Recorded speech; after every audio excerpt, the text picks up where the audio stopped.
छात्रों, आज हम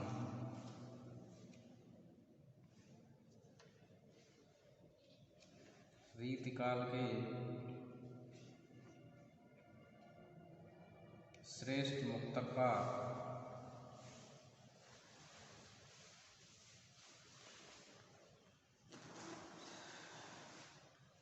बिहारी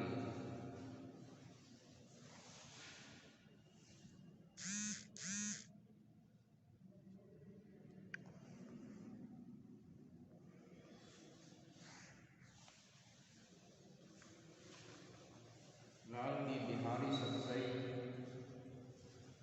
के प्रमुख दोहों को लेकर उपस्थित हुए हैं।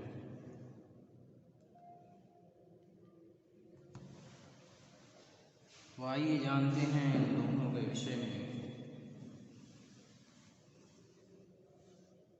कि नहीं पराग नहीं मधुर मधु नहीं विकास यह काल, अली कली ही सौ बिंध्यो आगे कौन हवा।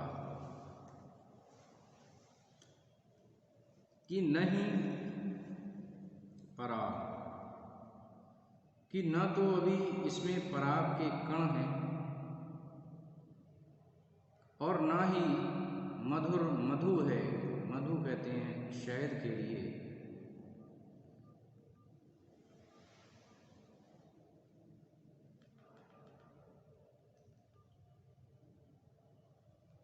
नहीं विकास यह काल, और न ही यह इसके विकास का युग है, अर्थात पूरी तरीके से विकसित नहीं हो पाई है कली। अली कली ही सो बिंध्यो आगे कौन हवा। कि अली कहते हैं सखी के लिए कि हे सखी, इस भौरे ने अभी से ही इस कली को बींधना शुरू कर दिया है, तो इस भौरे का आगे कौन हवाल, अर्थात आगे क्या हाल होगा जब यह कली एक पुष्प के रूप में विकसित होगी, जब उसमें पराग होगा, मधुरता होगी, शहद होगा, और जब उसका पूर्ण विकास होगा, तब इस भौरे का भला क्या हाल होगा। तो यह जो दोहा है, इसमें बिहारी लाल जी ने न तो इसमें भौरा प्रस्तुत है और न ही कली प्रस्तुत है। यह इसका केवल शाब्दिक अर्थ है, वास्तविक अर्थ इसका इससे भिन्न है।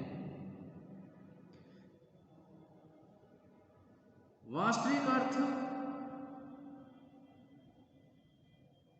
बिहारी लाल जी जय सिंह नामक राजा के राज दरबारी कवि रहे और वे अपनी नई रानी पर अधिक अनुरक्त रहते थे, जिस कारण से उन्होंने राजकाज में भी बहुत कम ध्यान देते थे और विलासी प्रवृत्ति के हो गए थे। इसलिए उन्होंने राजा को समझाने के लिए ये दोहा लिखकर भेजा कि नहीं पराग नहीं मधुर मधु नहीं विकास ये काल, कि अली कली ही सो बिंध्यो आगे कौन हवाल। कि उस रानी में अभी तो पूर्ण यौवन को प्राप्त भी नहीं किया है और अभी से राजा उस पर विमोहित हो गए हैं, तो जब वह पूर्ण विकसित होगी, यौवन को प्राप्त होगी, तो उस समय राजा की भला क्या दशा होगी। तो उन्हें समझाने के उद्देश्य से यह बात बिहारी जी ने कही है कि कौन सुने कासों कहूँ सुरत विसारी नाह, बदा बदी ज्यों लेत हैं ये बदरा बदरा। ये कौन सुने कांसो कहो, नायिका कहती है कौन सुने कांसो कहो। नायिका कहती है कि मेरी बात को कोई सुनने वाला नहीं है और मैं किससे अपने मन की बात कहूँ। और सुरत विसारी नाह, नाह कहते हैं प्रियतम के लिए, पति के लिए, कि सुरत माने स्मृति, मेरा ध्यान विसारी नाह, मेरे पति ने ही मेरा ध्यान छोड़ दिया है। और बदा बदी जो लेत हैं ये बदरा बदराह, और ऐसी विषम परिस्थिति में ये जो बादल हैं बार बार उमड़ घुमड़ कर मेरे अंतर मन को और व्यथित कर रहे हैं। कि अंग अंग नग जगमगत दीप सिखासी देह, और दियो बढ़ाए हूँ रहे बड़े उजेरो गे। कि अंग अंग नग जगमगत, कि नायिका का जो अंग प्रत्यंग है वह नग माने नगीने की तरह जगमगा रहा है। और दीप सिखासी देह, देह माने शरीर उसका दीप शिखा की भांति जल रहा है, दूर से दिखाई दे रहा है। और दिया बढ़ाए हूँ रहे बड़े उजेरो गे। कि दीपक, दिया माने दीपक को बढ़ा देने पर, दीपक को बुझा देने पर भी बड़ो उजेरो गेह, अर्थात गेह कहते हैं घर में, घर में फिर भी उजाला बढ़ता गया है। इस प्रकार नायिका इतनी गौरवर्णी है, इतनी सुंदर है, उसका चित्रण बिहारी जी ने किया है। कि उसका जो अंग प्रत्यंग है नगीने की तरह जगमगा रहा है, और दीप शिखा की भांति उसका शरीर दूर से दिखाई दे रहा है, चमक रहा है। और दिया बढ़ाए हूँ रहो, अर्थात दीपक के जला देने पर भी घर में और उजाला बढ़ रहा। कि कंज नयन मंजन किए बैठी ब्योरत बार, कंज नयन मज्जन किए बैठी ब्योरत बार, और कछ अंगुर विच दीठ दे चितवत नंद कुमार। कि कंज नयन, कंज कहते हैं कमल के लिए, कि कंज नयन, उस नायिका के जो नेत्र हैं वो कमल की तरह हैं।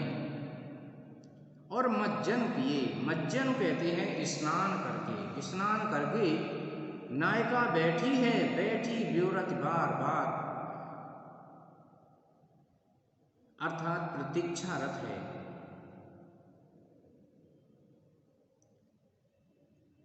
और कछ अंगुरी बिच दीथ डे, कछ कहते हैं केशों के लिए, बालों के लिए। कि कछ अंगुरी, अर्थात अपने बालों के बीच से, अपने बालों के बीच में उंगलियों को डालकर उनको अलग अलग करके उन बालों के बीच से बालों को सुखाने के बहाने से उन उंगलियों के बीच से चितवत नंद कुमार, अर्थात चितवत माने देख रही है, नंद कुमार अर्थात कृष्ण जी को वह देख रही है। तो नायिका, जाहिर सी बात है कि नायिका यहाँ पर राधा जी की चर्चा इसमें कवि ने की होगी।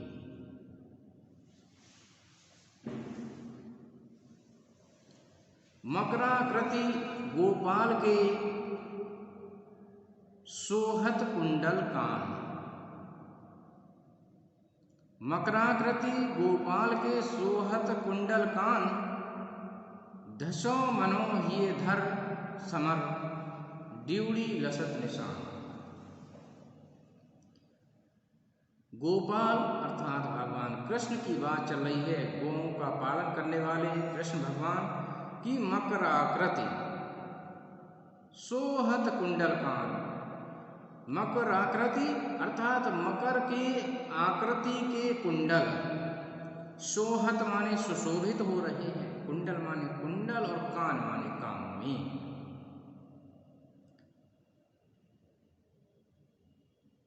कृष्ण जी के कानों में मगरमच्छ की आकृति के जो कुंडल हैं वह सुशोभित हो रहे हैं, उनकी शोभा को बढ़ा रहे हैं। धसो मनो हिय धर समर द्युड़ी लसत निशान। तो उनको देखकर ऐसा लग रहा है मानो हिय माने हृदय में, समर माने युद्ध चल रहा, और द्युड़ी लसत निशान अर्थात युद्ध करने के लिए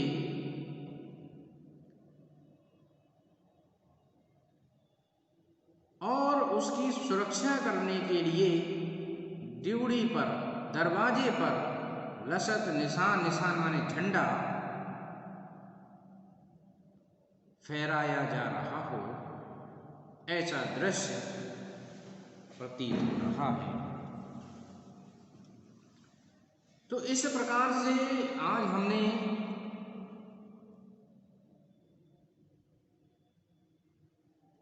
बिहारी सतसई के इन दोहों के विषय में जाना। प्रथम दोहे में अन्योक्ति अलंकार है,